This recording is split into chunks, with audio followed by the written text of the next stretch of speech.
This video is going to be about assumptions and similarities and how those two things can be detrimental to your relationships, whether with a partner, with a friend, a family member, a co-worker, or business associate, whatever the case. In this video, I'm sure I will refer to friendships more than anything, and that is because part of what has sparked this video has been lessons that I've gained from friendship type roles. But I do think that the lessons I can take pretty much anywhere. So I'm going to start it off to say that just because you have a lot of similarities with someone doesn't mean that you can accurately assume that you know how they feel, move, think, whatever. And also should not be an assumption that they know how you feel, move, think, whatever. Even if you feel like you're talking to a mirror, it's vital to have conversations about your feelings, about your expectations, about your perspective with another person. Because if you don't, there's literally no guarantee that they know how you feel.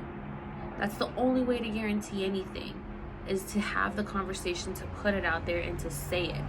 I think it's also very easy to relate to someone and form a bond with someone when discussing how you would similarly move in a similar situation. Girl, I would have said da-da-da-da. Me too. That's exactly what I was thinking, and I don't know why. I don't know why either, because da-da-da-da.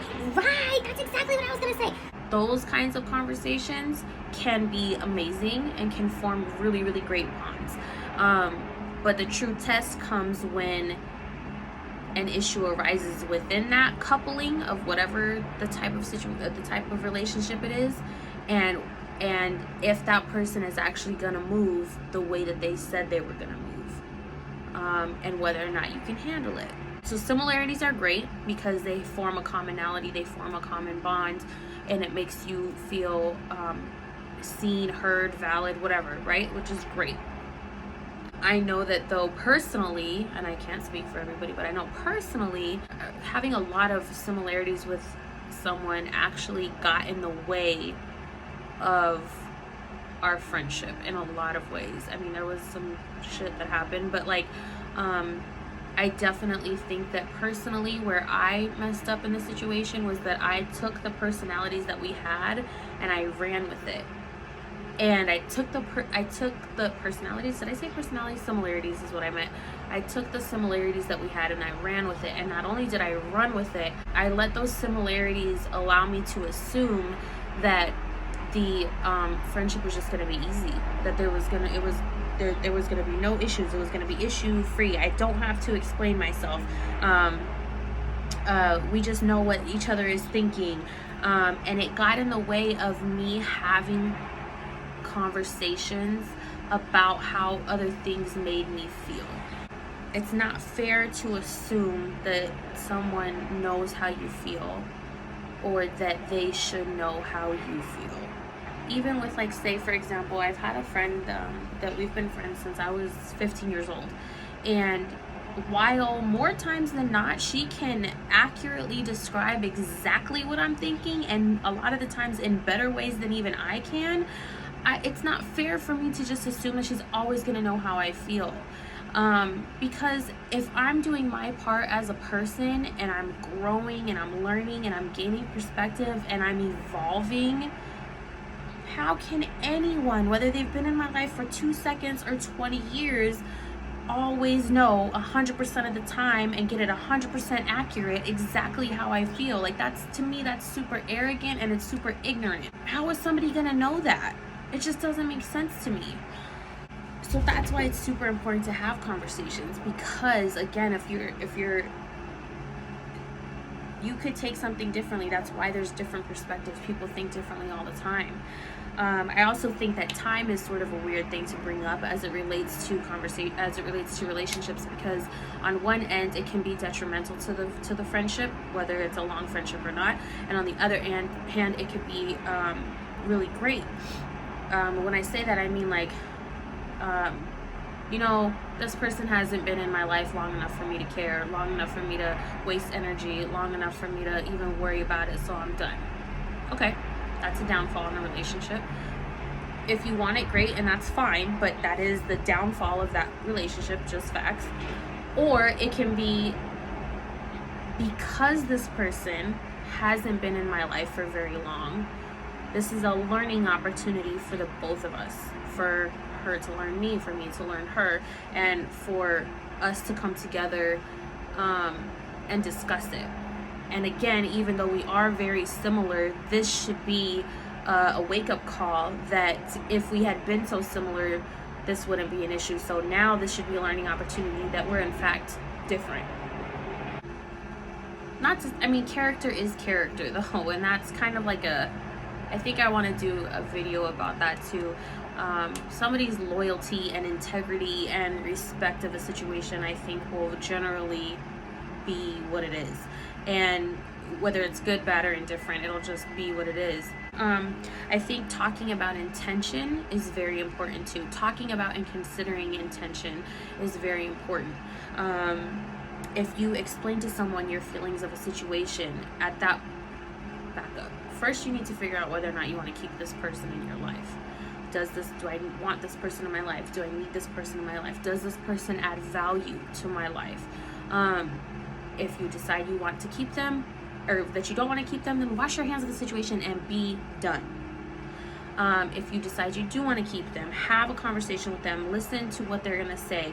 If their intention was to not hurt you, or their intention was something different that would not have hurt your feelings, that's the important piece to focus on, in my opinion.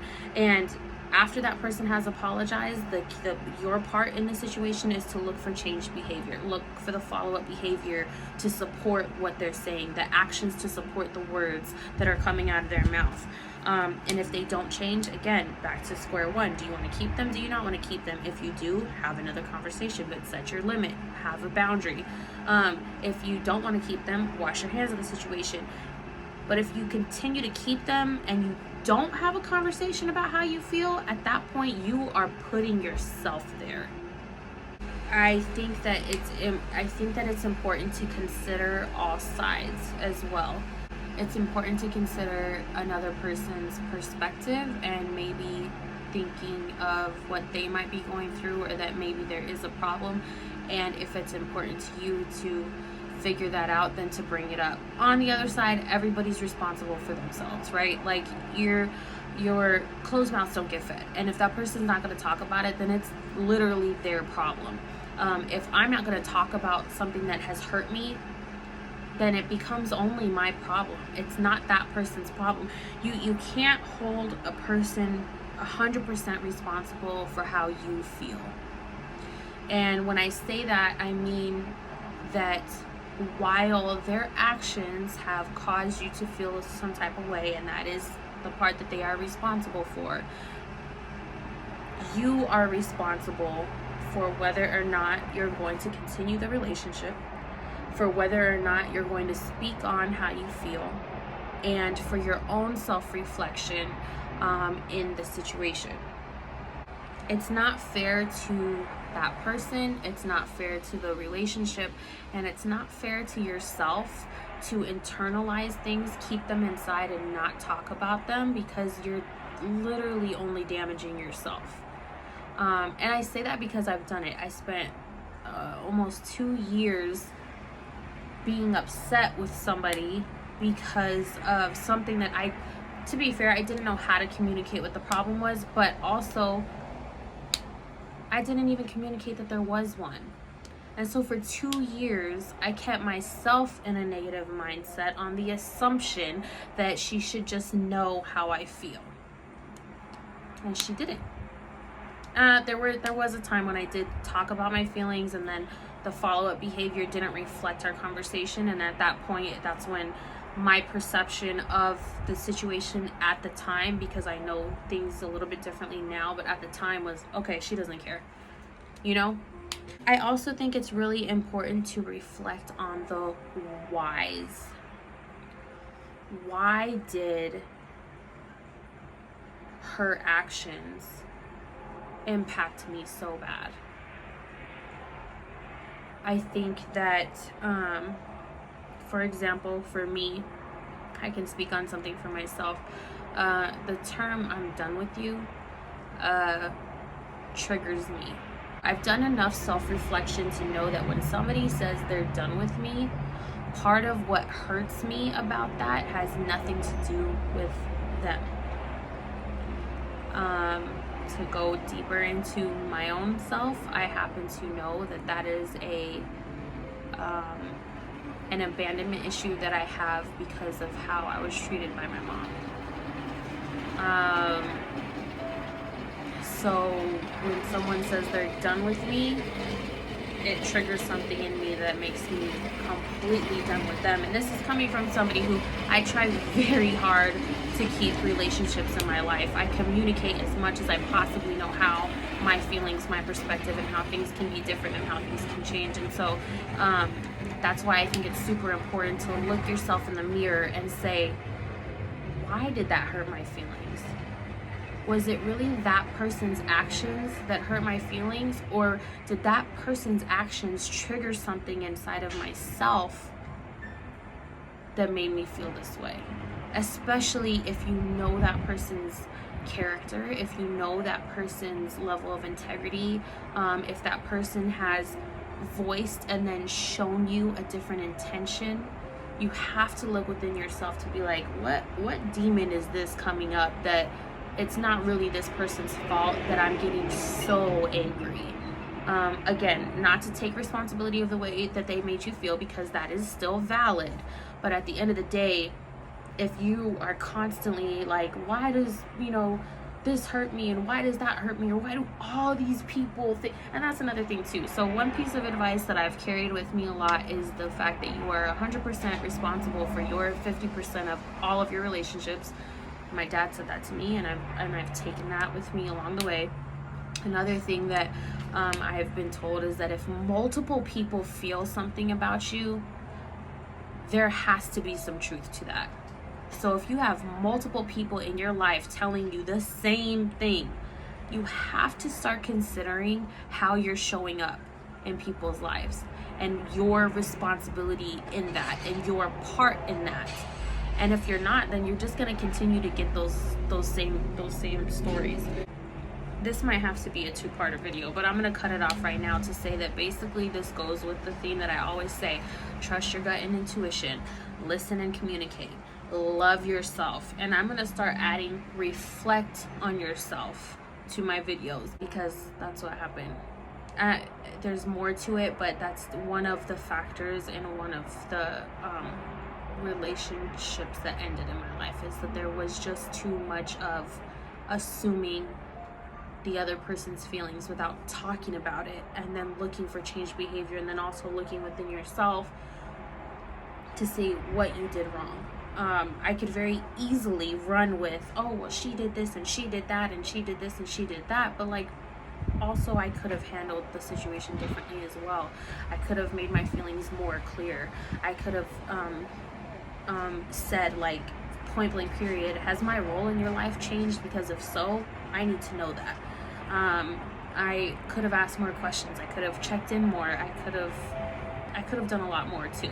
I think it's so important to take a step back and try to look at situations from the outside in, and how things could have been handled differently, how they could have handled something differently, how you could have handled something differently, and how the situation could have been different if everybody just would have came off their shit for a second. So, trust your gut and your intuition, listen and communicate, love and reflect on yourself. Bye, y'all.